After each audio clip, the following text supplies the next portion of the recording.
Napoleon Bonaparte had built his career on bold strategies and ruthless efficiency, but at Marengo he faced the unthinkable. Total defeat. His army was outmaneuvered, his forces were collapsing, and victory seemed impossible. Then, in one of the most stunning reversals in military history, he turned disaster into triumph.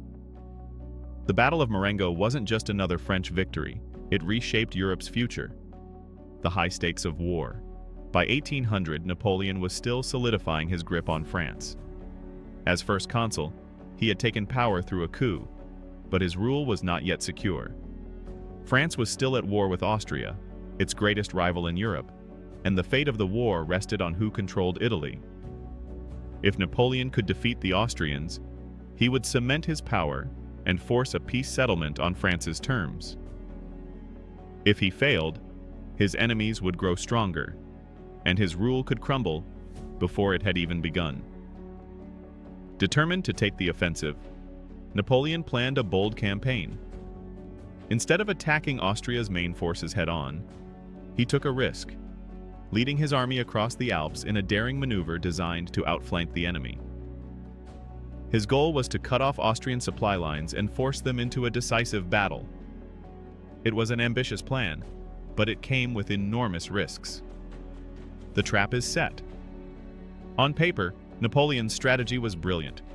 By maneuvering his forces behind Austrian lines, he disrupted their supply routes, threatened their communications, and forced them into a battle on his terms. This kind of bold, strategic movement had served him well in past campaigns, and he expected it to work again. However, Austrian commander General Michael von Melas was no fool. A seasoned veteran of European warfare, Melas quickly recognized Napoleon's movements and devised a counter-strategy to trap the French forces before they could fully consolidate their position. Instead of retreating as Napoleon had anticipated, Melas concentrated his forces near the village of Marengo, carefully positioning his troops for a decisive confrontation. His army of 30,000 men significantly outnumbered Napoleon's 22,000, giving him the advantage in both manpower and artillery. Confident in his numerical superiority and believing he had outsmarted his legendary opponent, Melas prepared a devastating surprise attack that would put Napoleon's army on the brink of destruction. The Austrian onslaught.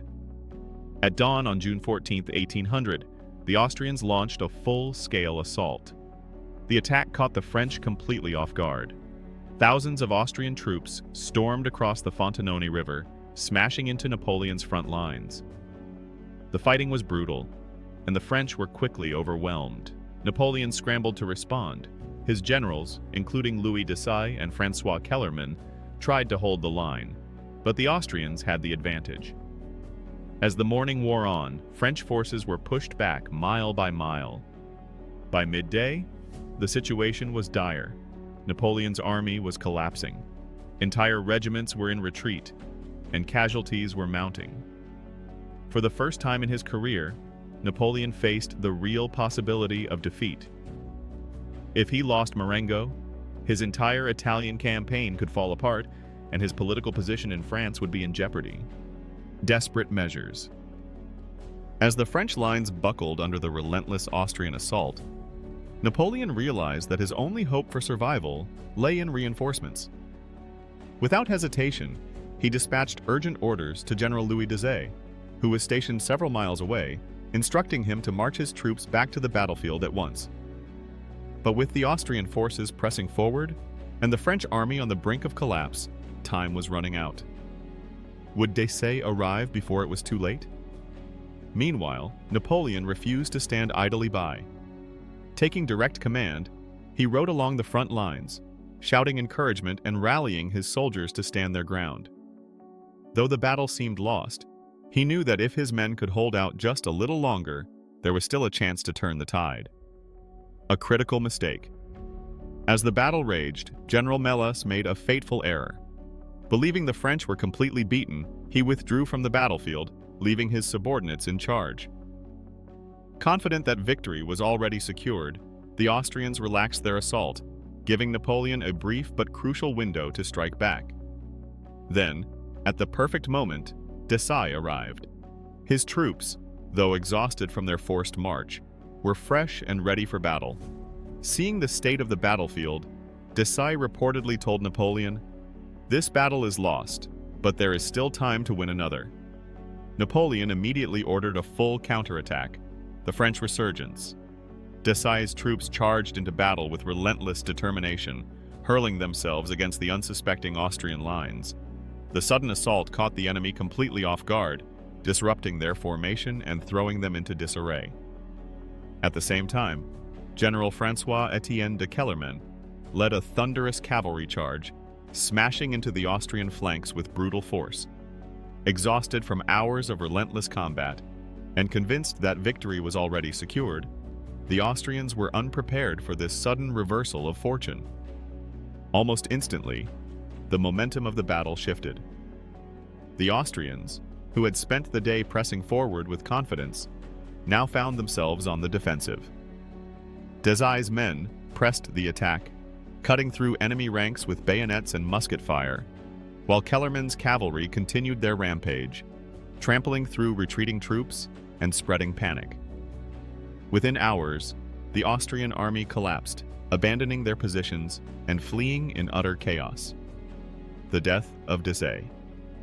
Though Desailles' counterattack had saved Napoleon from certain defeat, he would not live to see the victory. As he led his men into battle, he was struck by an enemy bullet and killed. His death was a devastating blow, but his actions had secured the French triumph. Napoleon, upon hearing of Desailles' death, was deeply affected. He later honored him as one of France's greatest heroes, recognizing that Marengo could not have been won without him. Aftermath and consequences. The victory at Marengo was not just another French triumph. It had massive consequences. Austria, stunned by the defeat, was forced into peace negotiations. Napoleon solidified his control over Italy, securing France's dominance in the region. More importantly, Marengo cemented Napoleon's reputation as a military genius. He had turned a crushing defeat into a legendary victory, proving once again that he was a master of battlefield strategy. The victory strengthened his rule and helped pave the way for his eventual coronation as Emperor of France. The Battle of Marengo remains one of the most dramatic comebacks in military history. It was a battle where everything seemed lost, until Napoleon, through sheer willpower and tactical brilliance, changed the course of history. It also served as a lesson in warfare. Never underestimate Napoleon Bonaparte. Many of his enemies would make the same mistake in the years to come, and they would pay the price.